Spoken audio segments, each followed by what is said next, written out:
O Senhor esteja convosco. Ele está no meio de nós. Proclamação do Evangelho de Jesus Cristo segundo João. Glória a vós, Senhor. 6 dias antes da Páscoa, Jesus foi a Betânia, onde morava Lázaro, que ele havia ressuscitado dos mortos. Ali ofereceram a Jesus um jantar. Marta servia e Lázaro era um dos que estavam à mesa com ele. Maria, tomando quase meio litro de perfume de nardo puro e muito caro, ungiu os pés de Jesus e enxugou-os com seus cabelos. A casa inteira ficou cheia do perfume do bálsamo. Então falou Judas Iscariotes, um dos seus discípulos, aquele o que havia de entregar. Por que não se vendeu este perfume por 300 moedas de prata, para as dar aos pobres? Judas falou assim, não porque se preocupasse com os pobres, mas porque era ladrão. Ele tomava conta da bolsa comum e roubava o que se depositava nela. Jesus, porém, disse, deixa-a, ela fez isto em vista do dia de minha sepultura. Pobres sempre os tereis convosco, enquanto a mim, nem sempre me tereis. Muitos judeus, tendo sabido que Jesus estava em Betânia, foram para lá. Não só por causa de Jesus, mas também para verem Lázaro, que Jesus havia ressuscitado dos mortos. Então os sumos sacerdotes decidiram matar também Lázaro, porque por causa dele, muitos deixavam os judeus e acreditavam em Jesus. Palavra da salvação. Glória a vós, Senhor.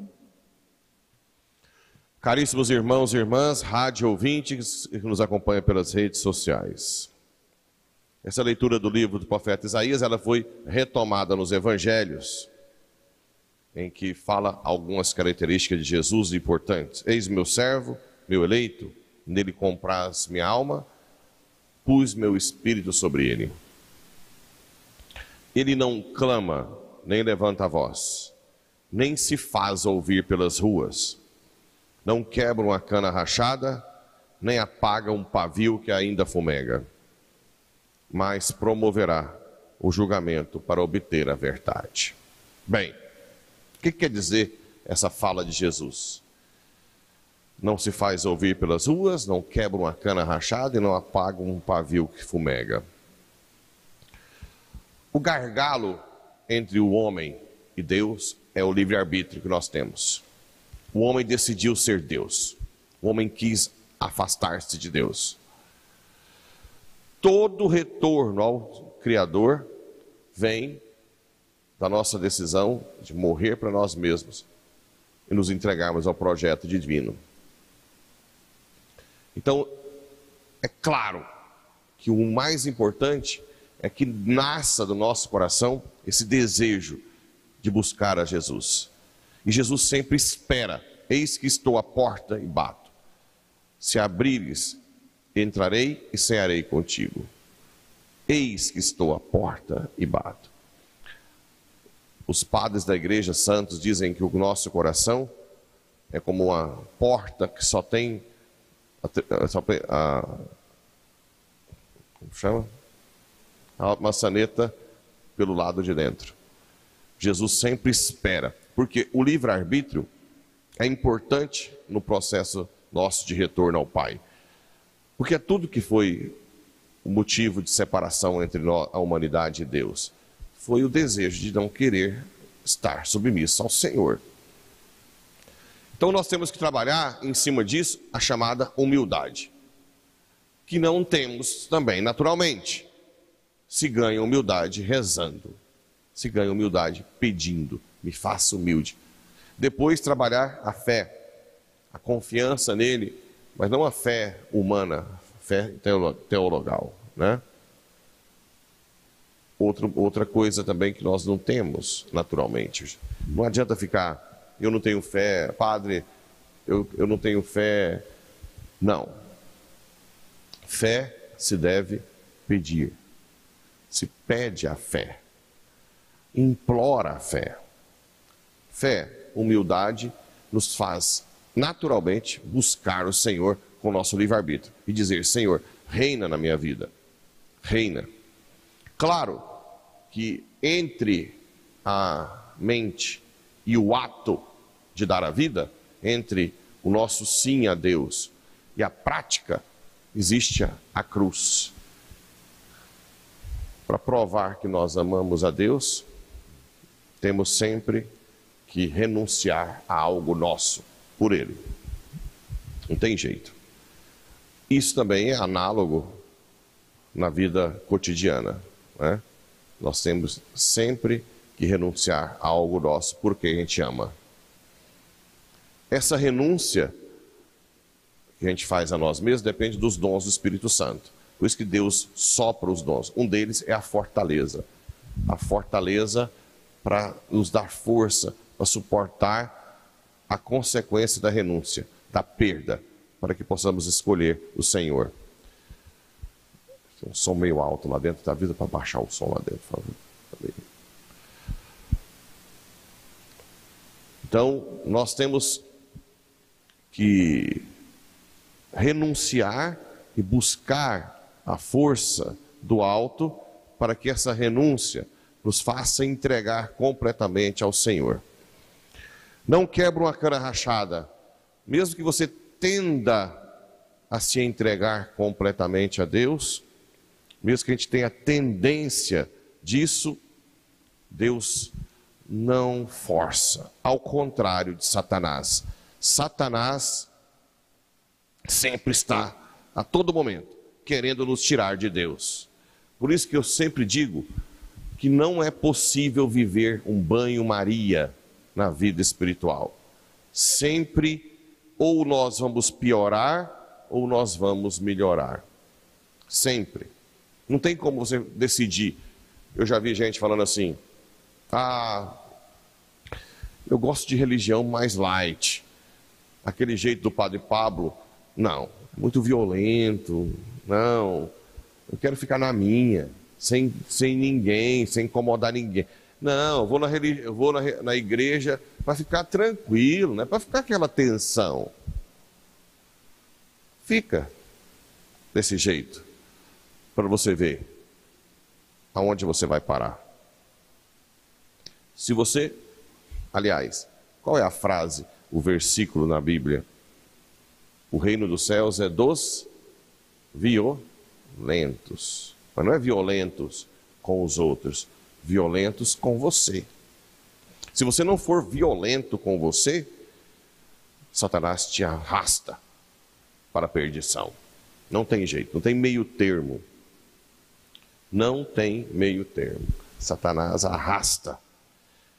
Bem, então fica aqui dessa leitura esse alerta. O alerta da oração, de implorar a fé e a humildade e de decidir renunciar a si e colocar em prática através da cruz. Esse é o caminho natural. Você tem que morrer para si. E na verdade, às vezes a gente fala assim: por que Deus quer isso de nós? Na verdade, no dia a dia, todo mundo que quer ser amado, quer isso de alguém que ama. Renúncia, cruz por amor. Sempre. Um exemplo é a mãe, né? A mãe sempre renuncia tudo o seu, desde quando nasce. Renuncia ao sono, renuncia tudo por amor. Então, na verdade, não é nada de outro mundo. Deus não está pedindo nada diferente do que, normalmente, na vida cotidiana nós fazemos. Só ama quem renuncia. Ok? E é muito comum também, na vida cotidiana, eu já ouvi muita gente assim, que fica ferido quando alguém não faz algo por ela, de renúncia. Aí eu falo assim: e por que você não falou com essa pessoa? Eu queria que isso partisse dele. Eu queria que isso partisse dela. É a mesma coisinha da cana rachada. Deus, por que o Senhor não pega esse povo, enfia, empurra para fazer o que o Senhor quer? Porque eu queria que partisse deles, né? Porque quando parte, o que quer dizer assim? Eu queria que isso partisse dele ou dela. que realmente fosse um amor de verdade. Quando você ama, a iniciativa parte de você. Não precisa de os outros ficar mandando. Não precisa ficar mandando a mãe que ama cuidar do filho bem. A iniciativa parte dela, tá? E o Evangelho? O Evangelho, Jesus vai a Betânia e lá já tinha feito reviver Lázaro. E Maria toma meio litro de perfume de nardo e unge os pés de Jesus e enxuga com os cabelos. A casa inteira ficou cheia de perfume. Olha o desejo de Nossa Senhora, né, de ungir os pés de Jesus, de Maria, desculpa, Nossa Senhora, de Maria de Betânia, que antes a igreja colocava Maria de Betânia, Maria Madalena. Sabiam disso? Tanto é que não tem o dia de Santa Maria de Betânia, tem de Santa Marta. Concorda? Hoje o Papa Francisco colocou os dias dos irmãos de Betânia. O dia de Santa Marta, acrescentou Lázaro e Maria. Foi Papa Francisco. Mas a igreja, a tradição da igreja por muito tempo, e até hoje assim, não tem nada descartado, coloca Maria Madalena como Maria de Betânia. Então, bem, quando a gente ama também, a gente dá o melhor. Com certeza era o melhor perfume. Agora vem o ato hipócrita de Judas Iscariotes, né? E ele diz: por que não se vendeu esse perfume por 300 moedas de prata para dar aos pobres?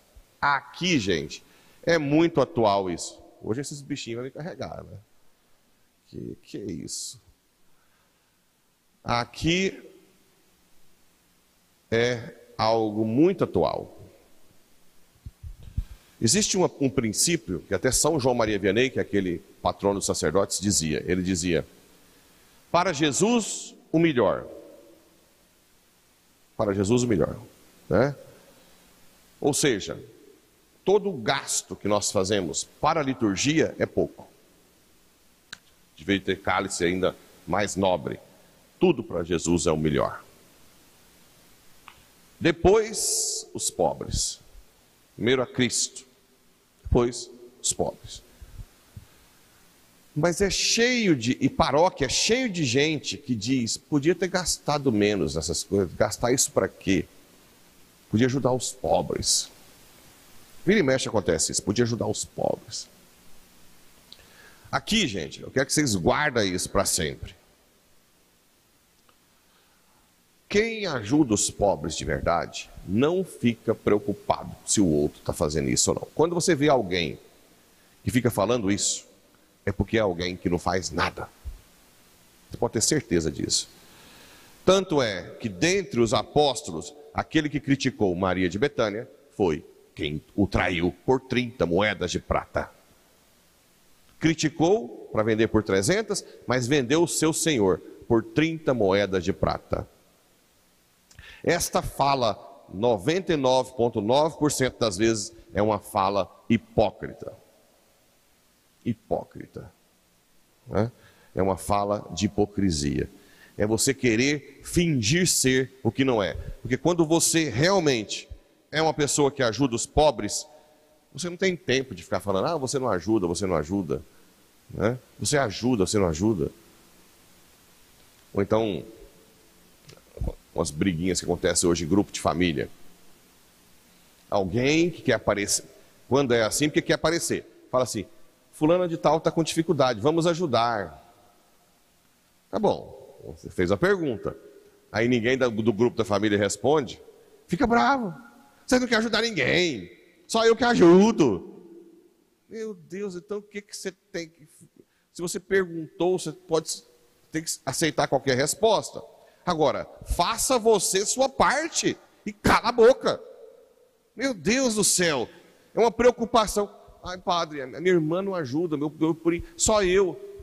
Vai lá e faça a sua parte. E deixa lá. Essas instigações. Então vai na paróquia e fala: a gente tinha que ajudar fulano de tal. Aí às vezes o povo não fica, né? Ninguém ajuda, né? Só eu que ajudo. Não, faça. Proponha, faça a sua parte e pronto. Mas isso é importante ficar na mente. Esse tipo de fala, na grande maioria das vezes, é uma fala hipócrita. Hipócrita. É hipocrisia pura. Se você quer realmente ajudar os pobres, faça, não fale. Faça. Faça a sua parte. Ajuda quem você quiser, mas não fica criticando os outros. E muito menos quando gasta alguma coisa, com som, com igreja. Não estou falando, não teve nada aqui não. Pelo menos não chegou nada até mim. Mas estou falando que isso é comum em muitos lugares de gente, às vezes, fazer críticas, assim como Judas fez. E aqui mesmo o Evangelho fala, Judas falou assim, não porque se preocupasse com os pobres, mas porque era ladrão. E ele tomava conta da bolsa comum e roubava o que se depositava nela. E roubava. Isso aqui também se estende a ajudar na igreja. Vamos marcar para limpar o salão. Chamou 20. Chegou 4. Ao invés de falar, os outros não vêm. Fulana de tal, você viu que ela não veio da outra vez? Só nós que vem. Não, faça. É uma oportunidade maior, você vai receber mais bênçãos de Deus ainda. Mas não fala que o outro não veio. Esse é um princípio, assim, importante. A pessoa, você veio, faz sua parte. Se os 4 não conseguirem fazer faça o que consegue. Mas não fique criticando quem não está lá. Até porque você não sabe o que aconteceu com o outro. Está doente, teve que sair, alguma coisa assim, né? Então, a chance de ter um juízo temerário é muito grande. Então, não é só a nível financeiro, mas também de serviço à igreja. Acontece muito, de ficar apontando o dedo para quem não faz. É porque só eu que ajudo. É porque ninguém vem. Isso é para aparecer. Você já perde as bênçãos que você poderia ter com o seu serviço ali no calado, né? E Jesus diz, pobres, sempre tereis convosco. Enquanto a mim, nem sempre me tereis. Nem sempre me tereis. Então, pobres sempre teremos. Mas nós temos que, o nosso rei, ter o melhor, né? Ter dignidade. E depois os judeus falam de Lázaro, que o testemunho dele estava convertendo muita gente, e eles decidiram matar Lázaro. Depois o Evangelho não fala se Lázaro morreu depois de morte morrida ou de morte matada, né? Mas ao invés dos judeus louvarem a Deus por um milagre tão grande e quererem também seguir Jesus, preferem matar Lázaro. Olha o nível de soberba que pode chegar ao ser humano. E eles são como nós, gente. A gente tem grande chance de ser soberbo assim, de não ver as graças, de não louvar o que Deus faz nas nossas vidas. Então, esses exemplos de hoje são muito atuais e deve fazer a gente repensar nossas vidas, né? Agora, tudo se resume, volto ao início da homilia. Pedir humildade, fé, como portas para as outras coisas, que é a caridade, a renúncia, a cruz. Imploremos a humildade e a fé, que Deus vai nos mover, para não sermos hipócritas, ajudarmos os pobres, né, calados, e darmos glória e louvor àquilo que Deus faz por nós. Que Nossa Senhora, a Mãe da humildade, a Senhora da fé, nos dê todas as graças do céu. Assim seja.